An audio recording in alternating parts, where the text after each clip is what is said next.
जालन्यामध्ये वकील गुणरत्न सदावर्ते यांच्या ताफ्यासमोर मराठा आंदोलकांनी आता घोषणाबाजी केलेली आहे। काळे झेंडे दाखवलेले आहेत। ताफा अडवण्याचा प्रयत्न केलेला आहे। जालन्यात वकील गुणरत्न सदावर्ते यांच्या गाडीवर दुसऱ्यांदा हल्ल्याचा प्रयत्न झाला। ताफ्याला काळे झेंडे दाखवण्यात आलेले आहेत। जालन्यातील मंठा शहरात सदावर्तेंच्या ताफ्यासमोर मराठा आंदोलकांनी यावेळेस एक मराठा लाख मराठा अशी जोरदार घोषणाबाजी केलेली आहे।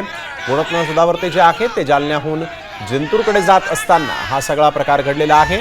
या ठिकाणी आपण बघतोय जालन्यामध्ये सदावर्तेंची गाडी आली आणि त्यानंतर काळे झेंडे दाखवण्याचा प्रयत्न झाला। त्यांच्या गाडीवर देखील हाताने या आंदोलकांनी मारण्याचा प्रयत्न केलेला आहे। आपण बघतोय चप्पल देखील यावेळेस त्यांच्या गाडीच्या दिशेने फेकून मारले आहेत। अक्षय शिंदे आमचे प्रतिनिधी आपल्या सोबत फोन लाईनवरून जोडले गेलेले आहेत। अक्षय, काय नेमकं घडलं?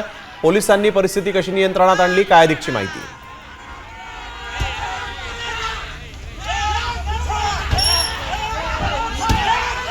प्रयत्न मराठा आंदोलकांनी केलेला आहे। त्यांच्या ताफ्यासमोर जोरदार घोषणाबाजी करत त्यांच्या ताफ्याला काळे झेंडे देखील दाखवण्यात आलेले आहे। आज खरं दिवसभरात दुसऱ्यांदा खरं तर गुणरत्न सदावर्ते यांच्या गाडीवर हल्ला करण्याचा प्रयत्न झालेला आहे। सकाळी आपण जर पाहिलं तर जालन्यात नागेवाडी परिसरामध्ये त्यांच्या गाडीवरती जो आहे तो हल्ला करण्याचा प्रयत्न जो मराठा आंदोलकांनी केला होता। त्यानंतर ते धनगर उपोषणाला भेट दिल्यानंतर जिंतूरच्या दिशेने रवाना झाले होते आणि मंठा शहरात दाखल होत असताना तेथील मराठा आंदोलकांनी जे ताफ्यासमोर काळे झेंडे दाखवत जोरदार घोषणाबाजी केलेली आहे आणि त्यांच्या ताफ्यावर हल्ल्याचा प्रयत्न देखील झालेला आहे। त्यामुळं सकाळपासून दुसऱ्यांदा जो आहे तो जालन्यामध्ये गुणरत्न सदावर्ते यांच्या वाहनांच्या ताफ्यावर हल्ल्याचा प्रयत्न झालेला आपल्याला पाहायला मिळतो। बिलकुल, धन्यवाद अक्षय आपण दिलेल्या सविस्तर माहितीसाठी।